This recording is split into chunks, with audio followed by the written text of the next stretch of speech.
seem to attract the paranormal. It probably started 10 years ago when I moved into an old Victorian Edwardian house after the breakup of my relationship. This house was beautiful. High ceilings, big windows, and original fireplaces. One in the living room, one in the main bedroom. I had a small garden and a brick storage shed at the bottom of the garden. This shed had the original countertop with the original sink and original fireplace. At night, I'd hear people walking around my spare room and bathroom, like pacing. I used to get the feeling of someone being in the room with me when I was in bed, but not like they were staring. Then, one night, I woke up at around 2 a.m. to see a small girl standing at the bottom of my bed, staring unblinkingly at me. My heart went into my throat as in my sleep-deprived state. I tried to remember if I locked the back door. I'm obsessed with checking and rechecking doors are locked before I go to bed, so after the initial few seconds of panic, I remembered I had done my door checks as normal. I rubbed my eyes and started to ask this little girl who she was and how she got in. I opened my eyes again, and she's gone. I turned on my bedside light and stared around the room. I haven't heard her move. There was nowhere in my room to hide except under my bed, and when I checked that, she wasn't there. Cue 18 months of light flickering, cold spots, and electricity stopping working for a while. I had to leave the house because the landlord decided she wanted her daughter to live there after she'd split up with her boyfriend. Since then, I've lived mostly in modern houses and flats, but I could still feel a presence. 2 years ago, I moved into a flat in the east of England that had once been an old house built around 1860. The house was turned into 5 flats. It's not particularly nice and is so damp and cold in the winter. I've not moved out because I literally cannot afford £1,500 to move. I've learned not long after that I had a ghost resident who was named Frederick. I don't even know why I named him that. It's the first name that popped into my head, and I can feel he is male. Sometimes, I have not mentioned this, but I'm an empath. I mostly feel the spirits or entities and get a real good feel of energy they give off. I'm the same with people too for the most part, but I'm definitely better with spirits. He's been quite playful in the past. He has gently tugged my hair, brushed against me, etc. But when he feels I've not given him enough attention, he turns the hob of my cooker on, which is all the electricity, thank God. I just turned the cooker off and at the wall now.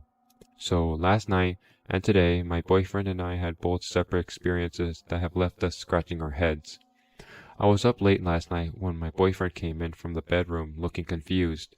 He said, "I was just talking to you in the bedroom." I said, "I've been in here the whole time. I haven't left the room." "No, I had my eyes closed. I was laying on my back, and you came in, and we started talking. Then you told me you wanted one of my kidneys, and I laughed, and to put my arm out to touch you, and you weren't there. Babe, I promise, I've not left the room, and I definitely haven't been in the bedroom yet." It took some convincing, but he even believed me and had a cigarette before going back to bed. Then today, I was emptying a bag of dog treats into a container when I saw one of my dogs come trotting in from the bedroom to the kitchen. My living room and kitchen are in the same room, with a 4-foot wall separating the two. "Buddy hell, Dogo, you were dead to the world in the other room.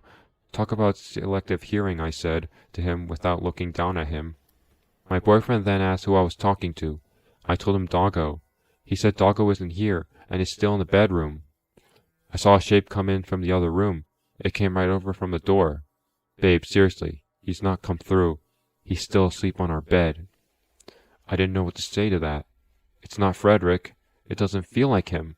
This one doesn't feel evil. Well, not yet anyways, but it doesn't feel inviting or friendly. I do not want to even try and make contact with it. I feel like if I even acknowledge it, nothing good can come from it.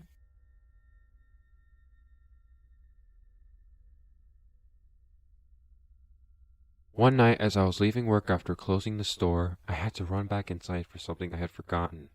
I told my coworker to go ahead and leave. I would be right behind them. As I turned around to lock the door behind me, I heard another coworker call my name. I looked toward where I heard his voice, and I didn't see him, so I thought he was hiding around the corner of the building just to mess with me. We act like kids after work. It gets really stressful sometimes, and you just need a way to relax. I called his name and he didn't answer. So sure he was trying to fuck with me. I walked around the corner laughing, but he wasn't around the corner of the building, nor was he around the other 3 corners. As I came back up to the side I started from, I realized he wouldn't have kept hiding past the first corner. Okay, maybe the second. We were pretty silly sometimes, but he wouldn't have had me go all the way around the building and still not show himself. In fact, there was no one around at all. No customers, no other coworkers, nobody. There aren't even any places to hide on the back side where I heard the voice, not even beyond the parking lot. It's an empty yard that ends at a stone wall, and even on the top of the wall, which is only about 6 and 7 feet high, there still isn't anywhere to hide. The parking lot lights reach all the way out there, and there's nothing to get behind. So what was going on? I know I heard the voice that called my name. That's a definite. I would have sworn it was his voice, but it obviously wasn't because he wasn't there. I even asked him the next day if he was screwing with me, and he genuinely looked confused and asked what I meant, so I'm convinced it wasn't him. A different coworker had a very similar experience a week or so later.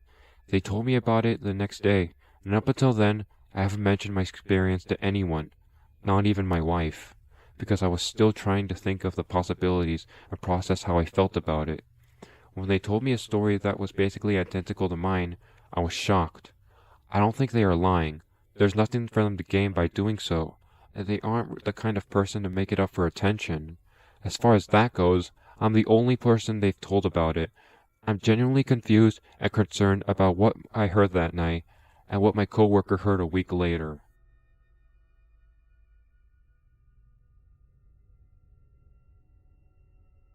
I have been working for an independent hotel for just over 4 years now. We're the #1 rated hotel in our city, and proud of it. I mostly work in housekeeping, but have done some time at the front desk as well. I love my job, and I've always said that my bosses are great. Now, being a housekeeper, I've seen some things. I've seen a room where someone snuck in their dog, kitten, and chicken. We don't allow pets. I once had a room that I was cleaning as a stayover that had tripods set up around the bed, professional camera equipment cases, an adult-sized pacifier, on-site, and extra-large-sized children's diapers. The 2 that have been in the room were in their early 20s. I even had a room once that we had to call the cops on for a raid because we found meth. They found a lot of drugs and guns in that room. But today is the day I ever felt scared being in a guest's room. As I'm working on a room that's already been vacated, a man in the next room over catches me at my supply cart. He's said to be staying for several days, and tells me, "You can go ahead and clean my room now. I'm going down for breakfast." Excellent. I love getting my stayovers done early on. It makes things easier for the people working the laundry the sooner we get the dirty laundry down to them. So I pop over into his room, opening it up and propping the door open with a stopper, like we always do. The first thing I noticed is that he has around 20 prescription bottles lined up on one of the 2 beds, along with insulin and needles. I'm nosy, I'll admit it, and I wanted to see what he was on. Oddly, it was only 2 different types of medication for all 20 bottles. About 2/3 were a diabetes medication, and the rest were a cholesterol medication. That's a little weird that he has so many bottles of the same meds, but whatever. I go to make the bed, and see that some of the bedding has been stained, and I sighed, knowing I'll have to change all the beddings now, instead of just being able to turn down the sheets and blankets. So I leave the room, closing it behind me to go get the linens I need, and then head right back to the room. I prop the door open again, and head to set the clean linens on the desk chair, when I see, out of the corner of my eye, 2 notes sitting on the TV armory. It wouldn't mean anything except I caught the word "kill" scrawled on it. I dropped my linens and took a closer look. What I read on the first note made my blood run cold. "You don't have to forgive her. You just can't kill her. You're here to make money and take alcohol away from you. Get over having to kill her and you can safely leave." My heart was pounding. My eyes went to the second note, which had looked just like a to-do list at first glance, but in the end made my stomach churn. Spray and wash. Apply for medication. Insubordination. The soul is healed by being with children. Bank card follow-up. Inheritance. Savings. Kauai Pop 10,500. Matt Montana. There will be a day of reckoning. Did you tell Mom what I said? How did Bev get my address? It was too much. I quickly snapped pictures of them on my phone so I could show my boss why I would not clean his room. I left the room quickly, closing it up behind me. As the door closes, I turn and I see the man just 10 feet away from me, coming back to his room. My heart was in my throat, but I managed to make a smile and tell him, "I need more supplies. I'll be back to your room in a bit." I take off straight for the elevator, having noticed our maintenance man waiting for the slow transport. In a hushed tone, I tell him what I had found, and he sees I'm shaken. Not a normal sight for me. He rides down with me, and I go straight to my boss and tell her for the first time in all these years, I am not comfortable being in a guest's room.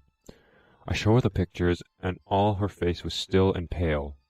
She goes to the front desk and asks for our general manager for a minute of her time, and brings her into the office to show her. She agreed.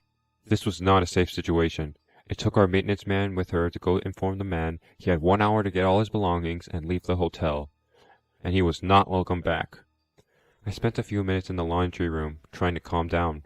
Then my boss went back up with me to the floor until the man was officially out of the hotel. I don't know who Bev is. I don't know who the woman is that he didn't feel he needed to forgive. But man, at room 422, let's never meet again.